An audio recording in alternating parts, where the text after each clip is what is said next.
오늘 우리는 어떤 기도와 어떤 응답을 봅니까? 바로 교회가 기도하면 어려운 문제를 쉽게 풀게 하시는 하나님의 응답하심을 봅니다. 우리 개인의 삶에도 어려운 문제들이 많이 있습니다. 풀리지 않을 것 같은 문제, 어려운 문제, 답이 없는 문제가 있죠. 그런데 기도하면 하나님이 어떻게 응답하시는가? 쉽게 풀어주심으로 응답하시겠다라는 겁니다. 야고보의 목을 치니까 유대인들이 너무 좋아해요. 민심이 막 요동을 칩니다. 얼씨구나 수제자 베드로를 잡아오게 가둡니다. 교회는 베드로를 위해 기도했습니다. 여러분, 하나님이 개입하시면 모든 판세가 바뀔 줄 믿으시기를 주님의 이름으로 축원합니다. 우리는 늘 난이도를 따지죠. 우리는 뭐 별 하나짜리다, 별 5개짜리다. 우리는 늘 난이도를 따져요. 근데 하나님께는 난이도가 없죠. 별 하나짜리나, 우리가 볼 때 별 하나짜리 문제나 별 5개짜리 문제나 하나님 보시기에는 아무런 난이도가 없습니다. 기도하면 아무리 어려운 문제도 하나님이 쉽게 풀어주십니다.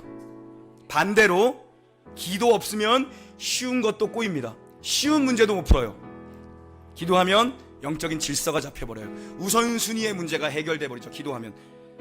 요호수아서 3장을 보십시오. 14절 15절을 보십시오. 하나님이 요단강을 건너게 하실 때가 언제입니까? 요단의 물이 범람할 때입니다. 우리 생각 같으면 하나님 40년 기다렸는데 한 2달 더 참았다가 물 빠지면 건너가죠. 아니요, 하나님 그렇게 말씀하지 않습니다. 물이 범람해서 요단의 물이 가장 많을 때 하나님은 말씀하십니다. 건너가라 지금. 순종하면 하나님이 승리게 하게 하시고 불순종하면 진다. 이것이 성경을 통해서 우리에게 너무나도 선명하게 보여주는 거죠. 믿음을 가지고 하나님만 믿으면 백전백승한다. 그런데 거기에 다른 걸 더하면 백전백패한다. 우리를 향한 하나님의 생각은 평안입니다. 소망이고 미래입니다.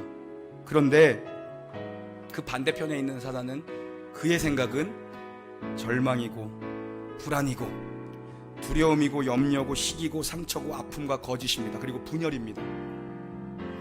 하나님께 감히 덤빌 수 없으니까 누구를 공격해요? 나를 공격하는 거예요. 그 영적 전쟁에서 여러분이 이겨내셔야 돼요. 여기서 승리하는 길은 뭡니까? 내게로부터 눈을 돌려 하나님 바라보는 겁니다. 내가 싸우려고 하면 백전백패입니다. 그런데 하나님을 바라보고 하나님 싸워주십시오. 하나님 승리케 해주십시오.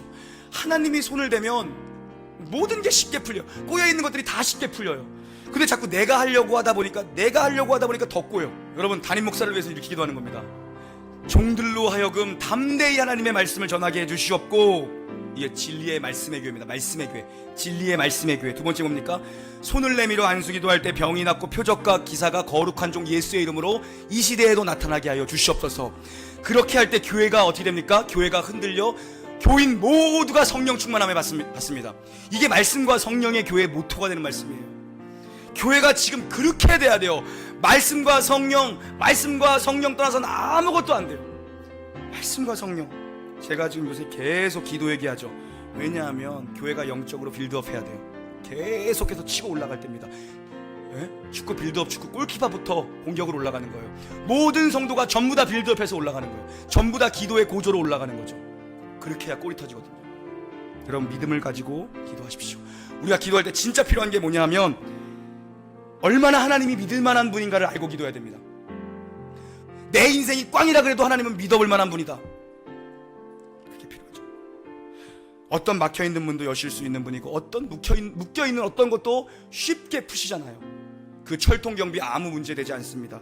특별히 교회가 합심하여 간절히 하나님께 구할 때 모든 것들이 쉽게 풀리기를 우리 주 예수 그리스도 이름으로 간절히 축원합니다. 아멘.